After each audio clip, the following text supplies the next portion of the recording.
Minal aizin wal faizin, mohon maaf lahir dan batin. Buat teman-teman yang pulang kampung, salam untuk keluarga, sahabat, dan keluarga besar kalian ya guys ya. Yang gak pulang kampung gak usah bersedih, hari ini masih Abang Frank temenin sama video-video terbarunya. Nah, setelah video ini kita bakalan libur dulu 1 minggu ya guys ya. Tapi tenang, yang libur hanya versi Donghua. Sedangkan spoiler novel Solen 25-nya akan tetap lanjut. Soalnya kalau versi Donghua kan rilis setiap hari ya guys ya. Dan Mimin gak sempet nyiapin videonya karena sekarang lagi di kampung halaman. Sedangkan spoiler Solen udah Mimin siapkan sampai hari Sabtu besok. Dan kita bakalan lanjut seperti biasanya di hari Senin depannya ya guys ya. Oke lah guys, nggak usah kelamaan lagi di awal video. Langsung aja kita terobos versi novel Solen 2,5 ya guys ya.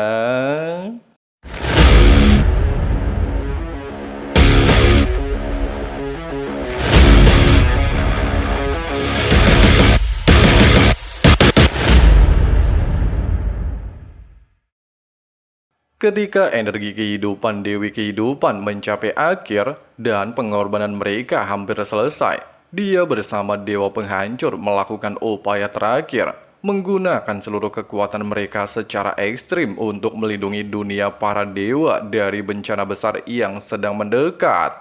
Jika alam dewa dilihat dari luar angkasa, seluruh wilayahnya terlihat berubah menjadi cahaya merah muda yang lembut. Warna tersebut berasal dari kekuatan penciptaan yang menyelimuti alam dewa. Di kejauhan, dengungan keras terus terdengar di angkasa. Suara itu berasal dari turbulensi ruang waktu yang semakin mendekat ke arah alam dewa. Fenomena kosmik itu seperti badai raksasa di alam semesta yang mampu menghancurkan apapun di jalurnya. Singkatnya, setelah sempat mengalami kekacauan, keadaan alam dewa perlahan kembali stabil. Para dewa kemudian berkumpul di sekitar komite alam dewa. Tubuh mereka dipenuhi kekuatan penciptaan dari gabungan energi kehidupan dan kehancuran. Bahkan kekuatan mereka telah kembali pulih ke puncaknya. Di sekitar Tangsan, 7 dewa elemen dan 7 dewa dosa asal duduk melingkar. Permusuhan yang sebelumnya ada di antara mereka telah menghilang. Mereka semua saat ini memiliki tujuan yang sama untuk melindungi alam dewa sebagai tanah air mereka. Sementara itu, turbulensi ruang waktu semakin dekat. Dari kejauhan, bencana itu terlihat seperti awan abu-abu raksasa yang terus berputar dengan kecepatan tinggi. Di bagian pusatnya, terdapat cahaya abu-abu redup yang terus berkedip, semakin dekat ke inti badai. Semakin berbahaya kekuatan yang terkandung di dalamnya. Di pusatnya terdapat kompresi ruang dan waktu yang sangat kuat, bahkan cukup untuk memutarbalikkan hukum alam semesta.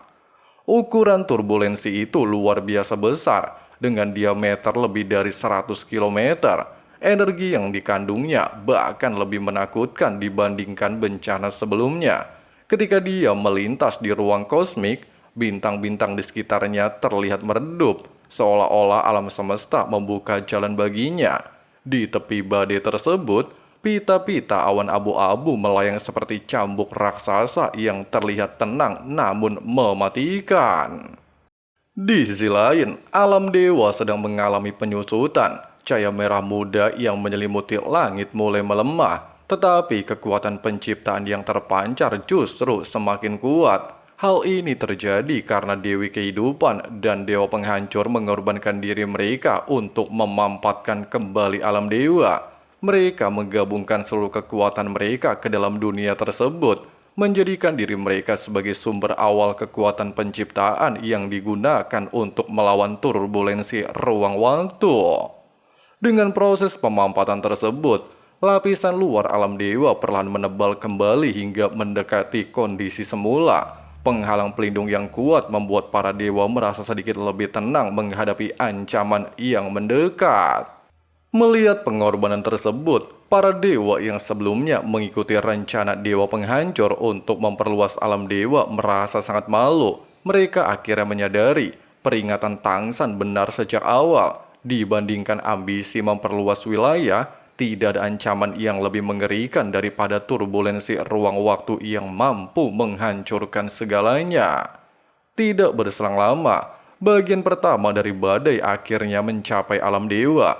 Sebuah gumpalan awan abu-abu menyentuh perisai pelindung. Dalam sekejap, seluruh alam dewa bergetar hebat. Namun berkat perlindungan kekuatan penciptaan, awan abu-abu itu segera runtuh dan lenyap. Benturan tersebut bahkan memperlambat laju turbulensi ruang waktu. Serangan kedua segera menyusul. Kekuatan penciptaan kembali menahannya, tetapi getaran yang terjadi jauh lebih kuat. Alam dewa terasa seakan terbalik, dan berbagai ilusi aneh muncul akibat distorsi ruang dan waktu. Pada saat krisis, cahaya kemasan tiba-tiba memancar dari puncak komite alam dewa. Cahaya tersebut berubah menjadi topeng pelindung raksasa yang menutupi para dewa. Di dalam perlindungan tersebut, distorsi ruang waktu yang mengerikan tidak dapat menembusnya. Di tengah situasi tegang, Xiao Wu dengan cemas bertanya kepada Tang San, apakah mereka tidak akan membantu lebih cepat. Namun Tang San menggelengkan kepala dan mengatakan belum waktunya.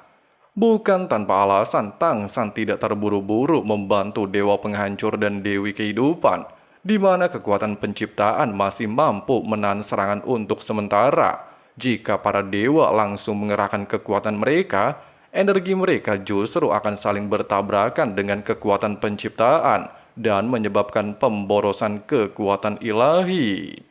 Meskipun keputusan tersebut terasa kejam, namun sebagai penguasa alam dewa, Tang San tidak bisa hanya memikirkan perasaan pribadi. Dia harus memaksimalkan setiap kekuatan yang tersedia demi memastikan alam dewa dapat bertahan dari bencana. Singkatnya, ketika turbulensi ruang waktu akhirnya benar-benar menghantam alam dewa, dengungan yang sebelumnya terdengar berubah menjadi raungan dahsyat. Benturan itu mengguncang seluruh dunia para dewa. Di luar pelindung komite alam dewa, tanah mulai retak, gunung-gunung runtuh, dan danau meluap ke segala arah. Seluruh alam dewa seolah-olah dilanda bencana besar yang belum pernah terjadi sebelumnya. Hal inilah jenis bencana kosmik yang bahkan ditakuti oleh para raja dewa. Kekuatannya begitu besar sehingga mampu mengguncang fondasi alam dewa. Jika bukan karena perlindungan kekuatan penciptaan yang luar biasa kuat, kemungkinan besar perisai alam dewa sudah hancur hanya oleh sambuk awan terluar dari turbulensi ruang waktu. Pada saat yang sama, cahaya merah muda yang menyelimuti alam dewa semakin bersinar terang. Energi itu berusaha menahan kerusakan sebanyak mungkin. Meskipun alam dewa terus bergetar hebat, kerusakan di dalamnya masih bisa dikendalikan dan tidak sampai menghancurkan dunia para dewa. Melihat hal itu, Tang San terlihat semakin serius. Dia menyadari pelindung penciptaan yang berasal dari Dewi Kehidupan dan Dewa Penghancur tidak mungkin bisa bertahan selamanya. Cepat atau lambat, mereka akan mencapai batasnya. Pada awalnya, Tang San masih berharap alam dewa hanya akan mengalami gesekan dari pinggiran turbulensi ruang waktu. Jika itu yang terjadi, maka masih ada peluang besar untuk menahannya. Namun saat ini, harapan itu tidak akan terwujud. Pasalnya alam dewa harus menghadapi benturan langsung dengan bencana tersebut. Detik demi detik, cahaya merah muda terus menguat, menghancurkan sambuk-sambuk awan abu-abu yang menghantam perisai alam dewa. Bagian luar turbulensi ruang waktu perlahan terkikis oleh kekuatan penciptaan. Namun kekuatan penciptaan juga akhirnya mencapai batasnya. Pada saat yang sama, dua titik cahaya muncul di langit. Cahaya itu melesat seperti meteor yang jatuh dari angkasa. Tanpa terhalang oleh pelindung komite alam dewa, kedua cahaya tersebut langsung jatuh ke hadapan Tang San dan berubah menjadi dua kristal bening, membuat Tang San langsung memahami apa yang terjadi. Matanya memerah, tetapi dia memaksakan dirinya untuk tidak menangis. Kristal pertama berbentuk bintang berujung 8 dengan pusaran energi ungu kehitaman di dalamnya yang memancarkan kekuatan kehancuran yang sangat besar. Kristal kedua berbentuk tetesan air berwarna hijau jernih, memancarkan aura kehidupan yang kuat dan penuh vitalitas. Ketika kedua kristal itu muncul, seluruh komite alam dewa bergetar ringan, bahkan kekuatan ilahi yang terpancar langsung meningkat lebih dari 2 kali lipat. Para dewa tingkat pertama yang hadir langsung terdiam. Walaupun mereka belum pernah melihat kedua benda, mereka masih bisa menebaknya, di mana kedua kristal adalah benih alam dewa, benih kehidupan dan benih kehancuran, fondasi utama yang menjadi dasar keberadaan alam dewa sejak awal penciptaannya. Kemunculan benih tersebut juga menandakan satu hal yang menyedihkan. Dewi kehidupan dan dewa penghancur telah menyelesaikan pengorbanan mereka. Kehidupan mereka telah berakhir dan mereka memasuki siklus reinkarnasi. Namun di tengah-tengah pemikiran tersebut, sebuah suara dingin tiba-tiba bergema di udara. Suara itu menyatakan bahwa mereka telah melakukan semua yang mereka bisa dan tidak ada lagi yang perlu disesali. Mereka juga mengatakan bahwa suatu hari nanti mereka akan kembali. Mendengarkan suara barusan jelas membuat seluruh dewa terkejut. Pasalnya suara tersebut berasal dari kesadaran Dewi Kehidupan dan Dewa Penghancur yang masih tersisa di dalam benih. Dengan kata lain, Dewi Kehidupan dan Dewa Kehancuran memiliki kesempatan untuk bangkit kembali di masa depan. Beberapa saat kemudian, benturan dahsyat kembali mengguncang alam dewa. Melalui tirai cahaya pelindung, para dewa mampu melihat dunia mereka seolah-olah terdorong keluar dari posisi aslinya di alam semesta. Lapisan terluar cahaya merah muda yang sebelumnya kuat, yang dipenuhi kekuatan penciptaan, perlahan-lahan mulai melemah. Energi yang semula penuh kehidupan kini mulai menurun, sehingga menandakan bahwa kekuatan pengorbanan Dewi Kehidupan dan Dewa Penghancur telah mencapai batasnya. Melihat hal tersebut, Tang San menarik nafas dalam-dalam sambil menenangkan emosinya. Dia memahami tugas kedua dewa tersebut telah selesai. Dengan pengorbanan mereka, alam dewa berhasil dipadatkan kembali, serta menahan gelombang pertama turbulensi ruang dan waktu. Sedangkan sisanya tergantung dengan para dewa di alam dewa. Dengan tekad kuat, Tang San mengangkat sumpah sebagai dewa Ashura. Dia menegaskan akan hidup dan mati bersama alam dewa. Di saat sumpah itu diucapkan, run-run emas muncul di sekeliling tubuhnya, kemudian terbang ke udara dan berubah menjadi kabut cahaya yang memancar dari puncak komite alam dewa, lalu membentuk lingkaran cahaya emas besar di langit. Semua dewa yang berkumpul di sekitar komite alam dewa bisa melihatnya dengan jelas. Sumpah itu bukan hanya simbol tekad Tang San, tetapi juga cara untuk membangkitkan keberanian para dewa di tengah ancaman kehancuran. Melihat tindakan Tang San, 7 dewa elemen saling bertukar pandang. Mereka kemudian mengangkat tangan kanan secara bersamaan dan mengucapkan sumpah yang sama, berjuang hidup dan mati bersama alam dewa. Ketujuh dewa elemen pada dasarnya mewakili kekuatan besar di alam semesta: air, api, bumi, angin, cahaya, kegelapan, dan ruang, sehingga sumpah mereka memiliki arti yang sangat besar. Tidak lama kemudian, suara lain terdengar dari komite alam dewa. 7 dewa dosa asal juga menyatakan sumpah yang sama dengan ekspresi serius. Mereka menyatakan kesediaan untuk bertarung sampai akhir demi melindungi dunia para dewa.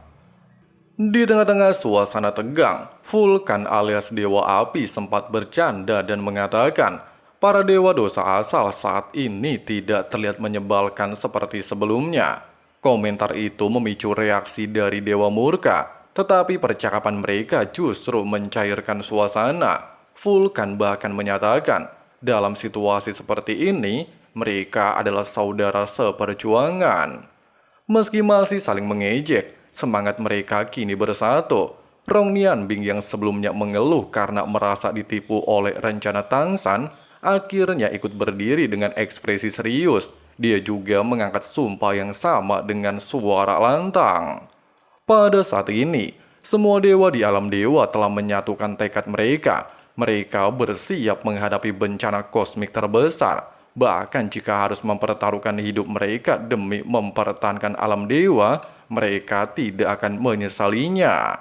Di luar komite alam dewa, di saat para dewa tingkat kedua dan ketiga menyaksikan lingkaran cahaya suci dari kekuatan para dewa tertinggi, darah mereka ikut mendidih, seolah-olah semangat yang sebelumnya padam kembali bangkit. Selama waktu yang sangat panjang, para dewa hidup dengan damai dan nyaman di alam dewa. Namun kini keadaan berbeda. Ancaman besar memaksa mereka untuk berdiri dan bertarung. Dengan penuh semangat, para dewa mulai mengucapkan sumpah yang menggema di seluruh wilayah komite alam dewa. Mereka bersumpah akan hidup dan mati bersama alam dewa. Hanya dalam waktu singkat, seruan sumpah tersebut menyebar seperti gelombang. Satu demi satu lingkaran cahaya ilahi muncul di sekitar para dewa. Bersama dengan hal itu, seluruh alam dewa mulai bergetar pelan, seolah-olah merespon tekad yang baru bangkit. Di permukaan tanah, energi merah muda yang sebelumnya dilepaskan oleh Dewi Kehidupan dan Dewa Penghancur perlahan meresap ke dalam bumi. Energi itu menenangkan getaran alam dewa yang sempat tidak stabil. Tidak lama kemudian, cahaya emas yang sangat terang memancar dari menara di puncak komite alam dewa. Cahaya itu menembus langit dan menerangi seluruh wilayah, memperlihatkan perisai emas besar yang melindungi alam dewa. Dari pusat komite alam dewa, untaian cahaya emas menyebar seperti benang dan terhubung dengan setiap dewa. Tanpa ragu, para dewa duduk bersila dan menyalurkan kekuatan ilahi mereka melalui benang tersebut. Kekuatan yang terkumpul membuat cahaya dari komite alam dewa semakin kuat. Bahkan seluruh alam dewa terlihat seperti bola cahaya emas raksasa di tengah alam semesta. Bersamaan dengan hal itu, benturan dahsyat mulai terjadi. Gelombang turbulensi ruang dan waktu menghantam perisai alam dewa dengan kekuatan yang mengerikan. Namun berkat kekuatan gabungan para dewa, alam dewa tetap bertahan dan tidak lagi berguncang hebat. Di pusat semua kekuatan, Tang San memimpin para dewa tingkat pertama. Mereka terus mengalirkan kekuatan ilahi ke inti alam dewa. Sementara Tang San bertindak sebagai pengendali utama seluruh pertahanan. Tubuhnya bersinar keemasan, memancarkan energi kuat yang terus berdenyut di udara. Di belakangnya, Xiao Wu turut membantu tanpa mengucapkan sumpah. Baginya, sumpah itu tidak diperlukan. Jika Tang San mati, dia juga akan menyusulnya menuju kematian. Dengan alasan tersebut, dia terus menyalurkan kekuatan ilahinya langsung ke tubuh Tang San. Sementara itu, turbulensi ruang dan waktu semakin mendekat. Gelombang energi abu-abu raksasa terus menggerogoti perisai alam dewa dan mencoba menghancurkannya. Lapisan perisai mental berkali-kali hancur, tetapi segera diperbaiki kembali oleh kekuatan para dewa. Hanya saja seiring berjalannya waktu, situasi semakin berbahaya. Perisai alam dewa perlahan mendekati inti turbulensi ruang dan waktu, membuat benturan menjadi semakin kuat. Meskipun Tang San menjadi satu-satunya dewa yang menyadari situasi saat ini sangat genting, namun dia juga tidak bisa memastikan apakah alam dewa mampu bertahan. Pada dasarnya, turbulensi ruang dan waktu sangat tidak stabil. Kadang-kadang kekuatannya melemah, memberi harapan alam dewa dapat bertahan. Namun di saat berikutnya, kekuatannya meningkat kembali dengan lebih ganas. Yang paling menakutkan adalah inti dari turbulensi tersebut. Pasalnya disitulah kekuatan ruang dan waktu paling murni berkumpul. Jika inti itu terlalu kuat, alam dewa pasti akan hancur. Namun jika kekuatannya tidak sebesar yang dibayangkan, mungkin masih ada harapan bagi alam dewa untuk selamat. Namun pada saat ini, para dewa tidak lagi memikirkan rasa takut. Satu-satunya yang bisa mereka lakukan hanyalah mengerahkan seluruh kekuatan ilahi untuk mempertahankan alam dewa. Sementara itu di luar perisai emas, turbulensi ruang dan waktu terlihat seperti binatang buas abu-abu raksasa yang mencoba menelan seluruh dunia para dewa. Dan tiba-tiba saja, kita lanjut lagi di spoiler bagian berikutnya ya guys ya. Jangan marah ya, pasti dilanjutin sampai tamat kok.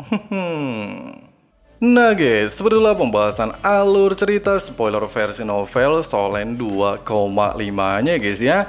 Sekali lagi minal aizin wal faizin, mohon maaf lahir dan batin. Batin ya guys ya. Dan salam untuk keluarga kalian dimanapun kalian berada. Mimin mohon maaf jika ada salah-salah kata atau belum bisa memuaskan kalian di tahun-tahun sebelumnya. Dan insya Allah di tahun-tahun berikutnya kita akan coba bangkit kembali seperti sebelum-sebelumnya dan akan mencoba lebih baik ya guys ya. Oke lah guys, makasih banyak banget buat teman-teman yang udah nonton videonya sampai habis. Di sini Abang Frank, si ketua sekte, undur diri dulu. See you and bye. I know you told your friend you're not okay, and tell me what's wrong and why you never said you felt that way. I guess you're trying to stay strong and fake a smile until I look away. But I've known you too long, it hurts to watch your blue eyes fade to gray as you fade away, as you fade